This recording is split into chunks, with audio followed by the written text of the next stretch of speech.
देखिए लगातार हमारे साथ तमाम मेहमान भी जुड़े हुए हैं। संदीप चौधरी जी जुड़े हुए हैं, अभय कुमार जी जुड़े हुए हैं और हमारे साथ ऋषि मिश्रा जी भी जुड़े हैं। अभय जी, अब जिस तरीके से वोटिंग ट्रेंड्स हमने पिछली बार भी देखा था, क्योंकि एक तो लोकसभा के चुनाव गर्मी के मौसम में होते हैं, ये सबसे बड़ी चुनौती है। अभी कुछ दिन पहले चुनाव आयोग ने प्रेस कॉन्फ्रेंस भी की उसको लेकर कि पर्याप्त इंतजाम होने चाहिए।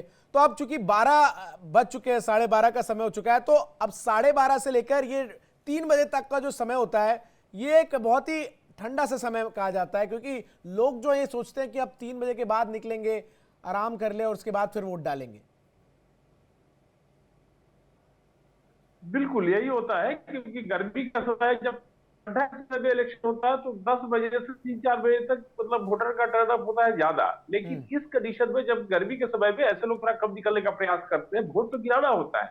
बहुत सारे लोग वोट गिरा भी चुके हैं, लेकिन अब कुछ एक बिग सेक्टर ऑफ पीपुल 3 बजे या 3 बजे के बाद जब थोड़ा मतलब कि मौसम थोड़ा ठीक होगा, ठंडा होगा, तब लोग निकल के वोट करेंगे। तो हम लोग अभी से 3 बजे तक तो एक मतलब इसी तरह से देखना चाहिए। और अभी जो भी निकलेंगे वो व्यक्ति यंग एज के बच्चे लोग भी वो ये करेंगे, तो यह देखना पड़ेगा जी। तो लोग मतदान के लिए हालांकि निकल रहे हैं, ये अच्छी बात है। गर्मी का असर लोगों पे कम दिख रहा है। संदीप चौधरी जी हमारे साथ है, उनके का रुख मैं कर रही हूं। संदीप जी, क्योंकि जब हम बात उत्तर प्रदेश की करते हैं, 8 सीटों पर मतदान हो रहे हैं और उत्तर प्रदेश का तो सबसे अहम रोल हो जाता है इन चुनावों में। 8 सीटों में से जब पिछले चुनाव के आंकड़ों पर हम नजर डालते हैं तो 7 यहाँ पे से बीजेपी के ही पास थी, हालांकि 1 सीट रह गई थी। लेकिन इस बार आपको क्या लग रहा है, बीजेपी इस सीट को ले पाएगी? और फिर दूसरा, विपक्षी पार्टियों की बात की जाए तो विपक्षी पार्टियों के लिए एक पूरा यूं माने कि खुला आसमान है पाने के लिए, क्योंकि खोने के लिए तो कुछ है नहीं 8 सीटों में उनके पास। बिल्कुल। और आप इसको देखिए कि उत्तर प्रदेश और उत्तर प्रदेश की इमेज, उत्तर प्रदेश का चुनाव बिल्कुल अलग होता है। उत्तर प्रदेश में बहुत बड़ा बदलाव आया है। आपने सुना होगा, उत्तर प्रदेश में कहा जाता था ये मिनी पाकिस्तान बन चुका है। जब आप देवबंद की बात करते थे, मुरादाबाद की बात करते थे, आप कैराना की बात करते थे, लगातार पलायन का जिक्र होता था, लगातार क्रिमिनल्स का जिक्र होता था। अतीक अहमद को आप नहीं भूल सकते, मुख्तार अंसारी को आप नहीं भूल सकते, फिर इस बहुत लंबी हो सकती है अगर मैं गिनाने पे आऊंगा। लेकिन उत्तर प्रदेश में जो आज की तारीख में लोग वोट करते हैं, वो ये चीज देख करके वोट करते हैं कि सबसे बड़ी यहाँ पर लोगों को सुरक्षा मिली है, यहाँ का माहौल बदला है। आप बैंक से पैसा निकाल कर लाते हो, सुरक्षित अपने घर जा सकते हो।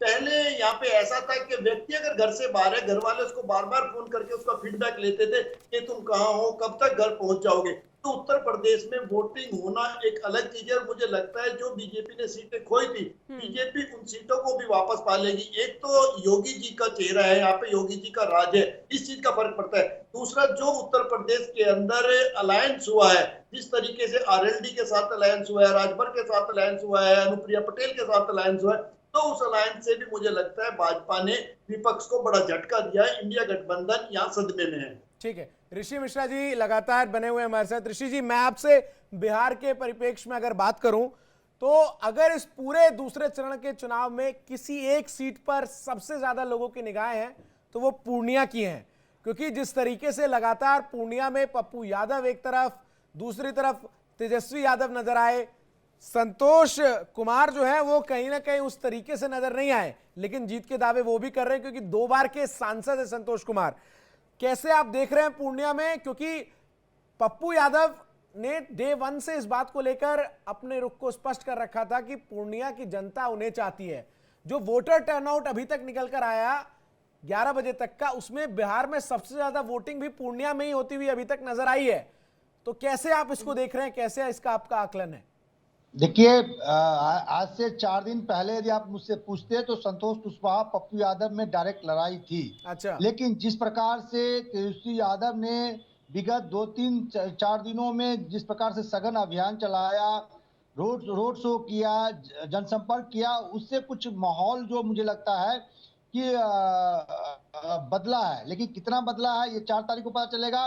मुख्य लड़ाई संतोष कुशवाहा और पप्पू यादव में है। राजद उम्मीदवार त्रिकोणात्मक एंगल बनाने का प्रयास कर रही हैं। लेकिन जो देखिए, पूर्णिया के डेमोग्राफी को समझेंगे तो 40% मुसलमान पूर्णिया में रहते हैं। करीब 1-1.5 लाख यादव हैं, ब्राह्मण है, राजपूत, कुशवाहा, तमाम ऐसे सामाजिक समीकरण हैं। लेकिन पप्पू यादव और संतोष कुशवाहा के बीच लड़ाई हो रही है। यदि पप्पू यादव के एमवाई समीकरण जो राजद के ये समीकरण होते थे, सामाजिक समीकरण, वो अभी पप्पू यादव के साथ दिख रहे हैं। उसमें यदि बीमा भारती जो राजद के प्रत्याशी हैं डैमेज करने में सफल होती है, और आपको बताऊं राजद ने अपने 44 विधायकों को यहाँ लगा रखा है, कैंप कर रखा है। राजद जी 40 से 44 विधायकों को यहाँ लगा रखा है, कैंप कर रहे हैं।